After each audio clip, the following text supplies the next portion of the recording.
sudah melakukan yang terbaik ya, tapi saya berusaha untuk menyelesaikan permasalahan yang terjadi di kelas saya. Dan sebenarnya selama pandemi ini dan pembelajaran jarak jauh yang dilaksanakan semester dasar ini, saya mengalami begitu banyak kendala di permasalahan kelas ya, baik dari diri saya pribadi maupun dari siswa di kelas saya ya. Saya mengaku 8 kelas dan salah satunya adalah kelas 10 AKL 1 SMK Negeri 1 Sangat. Oleh karena itu hari ini saya ingin menyampaikan hasil penelitian tindakan kelas saya yang berjudul meningkatkan kreativitas pembelajaran bahasa Inggris di masa pandemi melalui konten digital siswa kelas 10 AKL 1 SMK Negeri 1 Sangat. Sebelum saya melanjutkan, Bapak Ibu bisa menunjukkan ya, Bapak Ibu juga pernah mengalami kendala pembelajaran selama PJJ atau pembelajaran jarak jauh di kolom chat.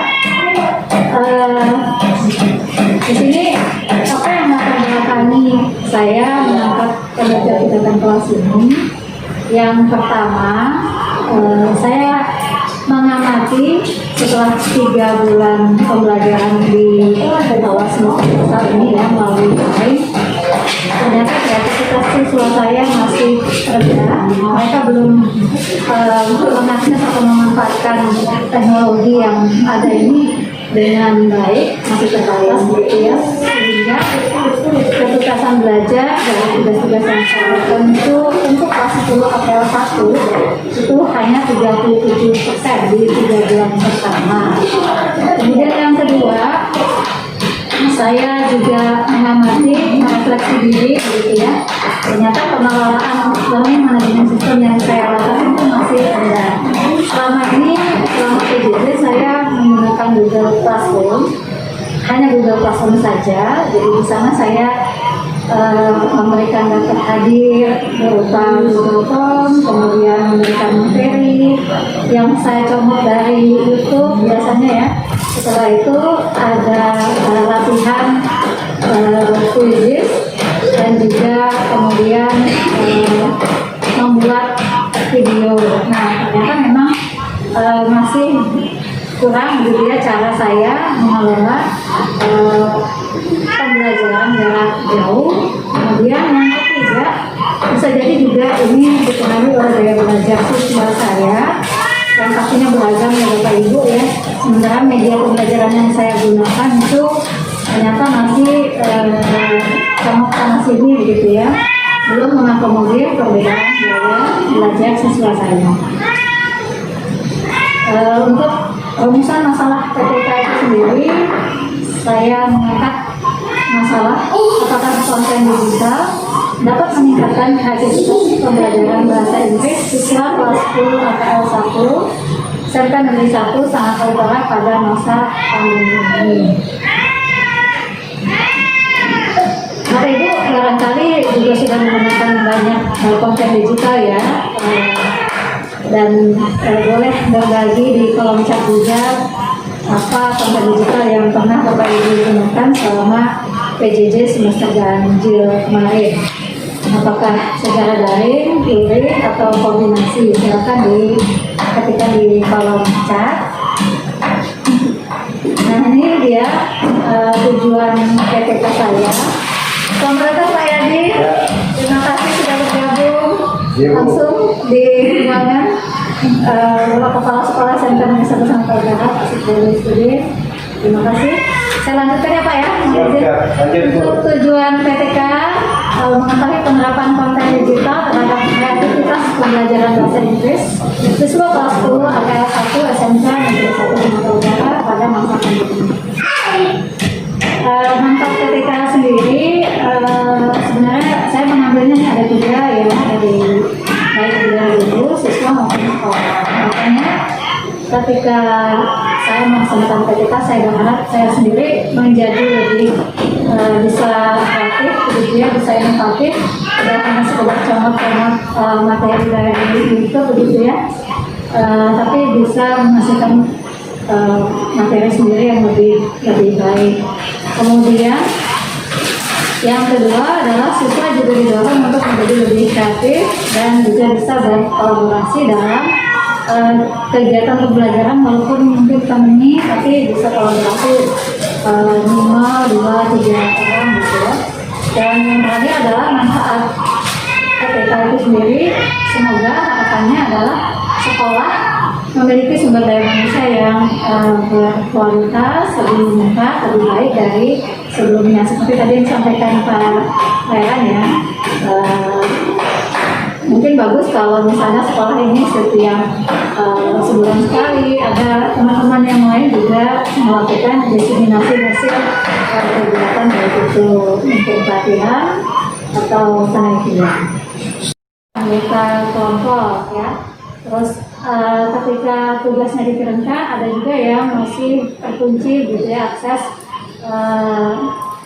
Instagramnya ke iPad. Saya mencatat perkembangan tugas ini terdata 2 kelompok yang tidak ada anggotanya dan refleksi belajar hanya diisi oleh 22 siswa. Ada 5 siswa yang tidak terlibat hasil refleksi saya ya. Kemudian tugas yang tidak bisa diakses, protokol kesehatan juga mungkin masih belum saya sampaikan ya. Akhirnya memang siswa bekerjanya memang terlalu berdekatan seperti itu.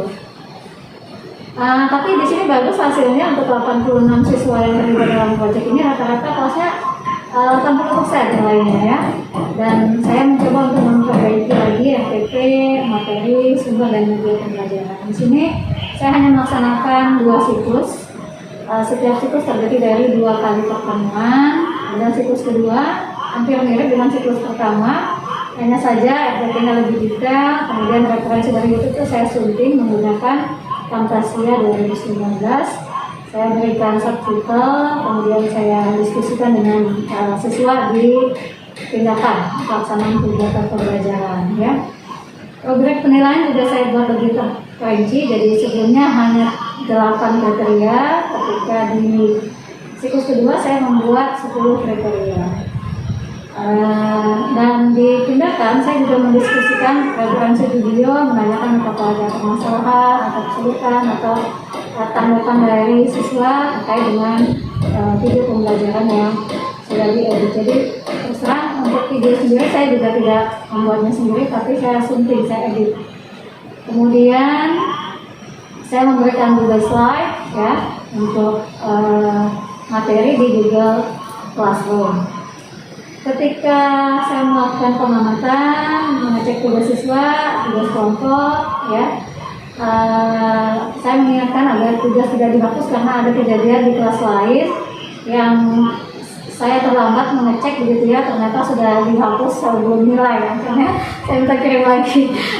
Kesalahan sebenarnya bukan pada siswanya, tapi saya minta dia untuk kirim lagi karena sebenarnya saya janji November saya selesaikan menilai, ternyata Desember baru saya nilai. Akhirnya jadi masalah gitu ya. Tapi di kelas ini alhamdulillah tidak, semuanya aman gitu ya, tugasnya tidak terhapus. Kemudian ada satu kelompok, kalau yang tadi 2 kelompok, ini satu kelompok yang tidak punya anggota, tetapi sayangnya refleksi belajar itu hanya diisi 19 siswa. Nah, walaupun hanya satu kelompok yang tidak punya anggota, ya, tetapi keterlibatan siswa malah menurun di sini ya. Jadi di siklus pertama itu 5 siswa saja yang tidak ikut bergabung atau mengumpulkan tugas. Nah, kalau di sini malah jadi 8. Jadi memang agak menurun kayaknya. Tiap kelompok terdiri dari 3-4 orang dan cukup lumayan memperhatikan protokol kesehatan.